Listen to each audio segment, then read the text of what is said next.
ناظرین، یہ جو قبل از اسلام عورت کو معاشرے میں جو برتاؤ کیا جاتا تھا اس حوالے سے گفتگو ہو رہی تھی۔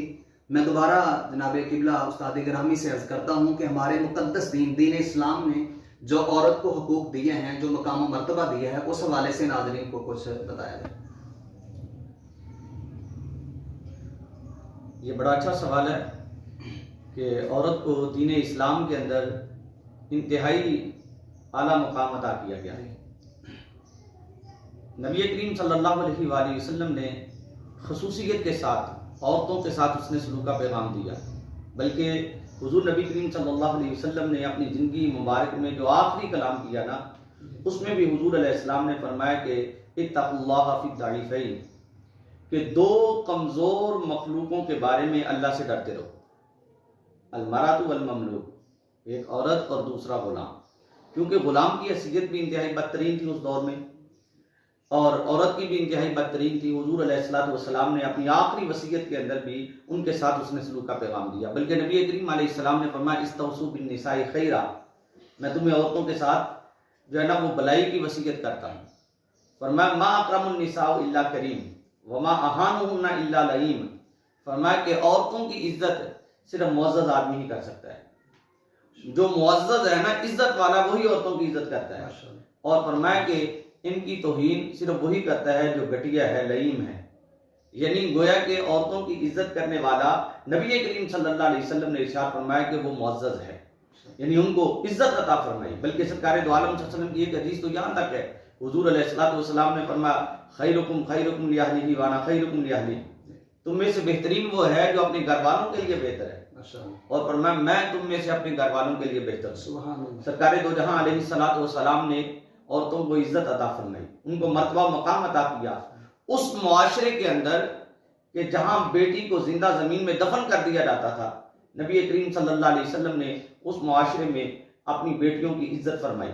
اور جب سیدہ طیبہ حضرت سیدہ کائنات حضرت سیدہ خاتون جنت رضی اللہ تعالی عنہ حضور کی بارگاہ میں آتی تو نبی کریم صلی اللہ علیہ وسلم جو ہے نا ان کے استقبال کے لیے کھڑے ہو جاتے، حضور علیہ السلام ان کے کانوں میں سرگوشیاں فرماتے، نبی کریم صلی اللہ علیہ وسلم ان کو اپنے پہلو میں لے لیتے، حضور علیہ السلام جو ہے نا ان کے ساتھ انتہائی محبت سے پیش آتے، اور نبی کریم صلی اللہ علیہ وسلم نے یہ عمل کر کے بتایا کہ بھئی بیٹیاں یا عورت جس حیثیت سے بھی ہے اس کی عزت اور توقیر کی جائے۔ نبی کریم صلی اللہ علیہ وسلم نے عورت کو ہر حیثیت سے عزت عطا فرمائی ہے، نبی کریم صلی اللہ علیہ وسلم نے بحیثیت ماں عورت کو بڑا مقام عطا فرمایا، فرمایا کہ الجنت تحت اقدام الامہات، جنت ماں کے قدموں کے نیچے ہے۔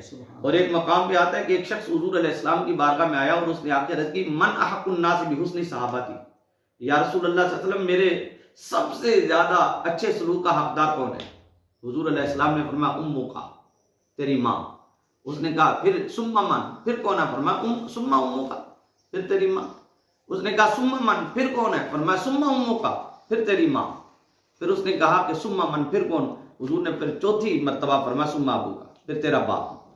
اور قرآن کریم میں بھی ماں باپ کی حیثیت کو بڑے واضح انداز میں ان کے مقام کو بیان کیا گیا، اور اولاد کو حکم دیا گیا کہ وَبِالْوَالِدَيْنِ احسانا، اپنے والدین کے ساتھ احسان کرو، اما یبلغن عندک الکبر احدہما او کلاہما فلا تقل لہما اف، فرمایا کہ جب وہ بڑھاپے میں پہنچ جائے، ان دونوں میں سے ایک ہو یا وہ دونوں ہوں، تو پھر اولاد کو حکم کیا ہے اپنے ماں باپ کے آگے لا تقل لہما اف، اپنے ماں باپ کے آگے اف بھی نہیں کہنا، ولا تنہرہما، اور ان کو جھڑکنا بھی نہیں ہے، وقل لہما قولا کریما، ان کے ساتھ انتہائی نرمی کے ساتھ گفتگو کرنی، اور تمہاری گفتگو کا انداز کیسا ہو؟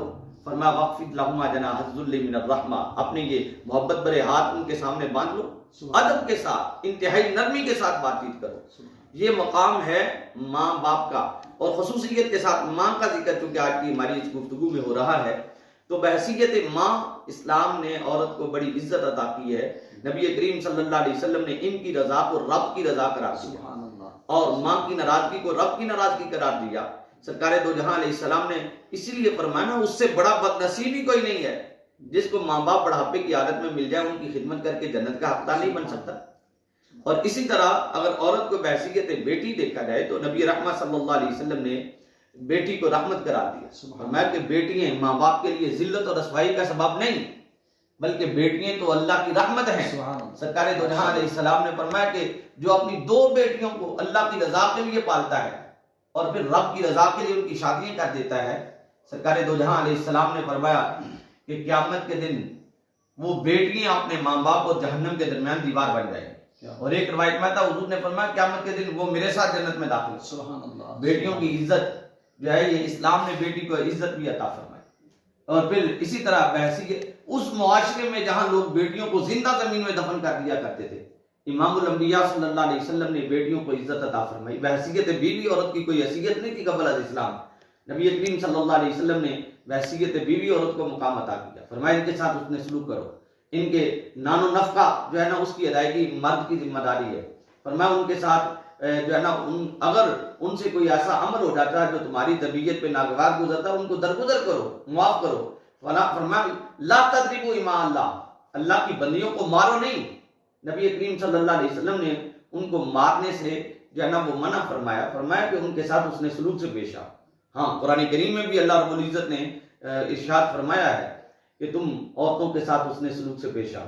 چونکہ نبی کریم صلی اللہ علیہ وآلہ وسلم کی زندگی میں حضور علیہ السلام نے عورت کی گواہی جو ہے اس کو جو ہے نا وہ جاری فرمایا. باقاعدہ اسلام میں عورت کی گواہی جو ہے وہ قبول کی جاتی ہے. قبل از اسلام عورت کو گواہی کا کوئی حق حاصل نہیں تھا. پھر اسی طرح عورت کو وراثت میں حصہ نہیں ملتا تھا. قرآن کریم میں رب کائنات نے فرمایا للذکر مثل حظ الانثیین، فرمایا کہ ایک بیٹے کو 2 بیٹیوں کے برابر حصہ ملے گا. بیٹیوں کو وراثت میں حصہ دار بنا دیا. سرکار دو جہاں علیہ السلام نے بیٹیوں کو وراثت میں بھی حصہ دیا.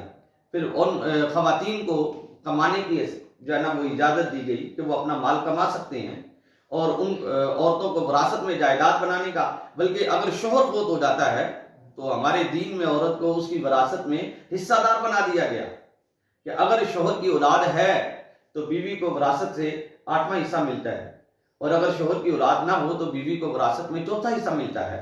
یہ عورت کی عزت ہے اور یہ مقام ہے، وقار ہے. اور قرآن کریم میں اللہ رب العزت نے عورتوں کی عزت اور تکریم کو یہاں تک بیان کیا اس معاشرے میں کہ جہاں عورت کے ساتھ انتہائی بدترین سلوک ہوتا تھا اور لوگ ان پہ آوازیں کستے تھے، برا بلا کہتے تھے. قرآن کریم میں رب کائنات نے فرمایا قل للمؤمنین یغضوا من ابصارہم ویحفظوا فروجہم. اے محبوب علیہ السلام آپ فرما دو ایمان والوں سے کہ اپنی نگاہوں کو جھکا لیں اور اپنی شرمگاہوں کی حفاظت کریں.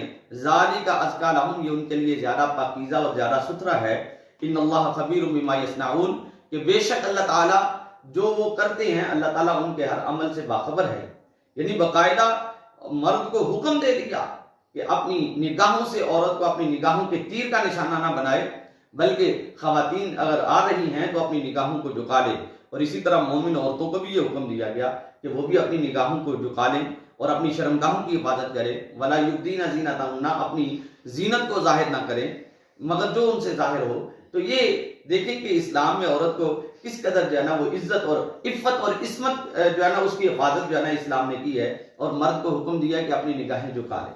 اور اسی طرح ان کے ساتھ اچھے سلوک سے اچھے انداز میں گفتگو کرنے کی تعلیم دی گئی. اور نبی کریم صلی اللہ علیہ وآلہ وسلم نے ارشاد فرمایا کہ لوگوں عورتوں کے ساتھ اس نے سلوک کرتے رہنا.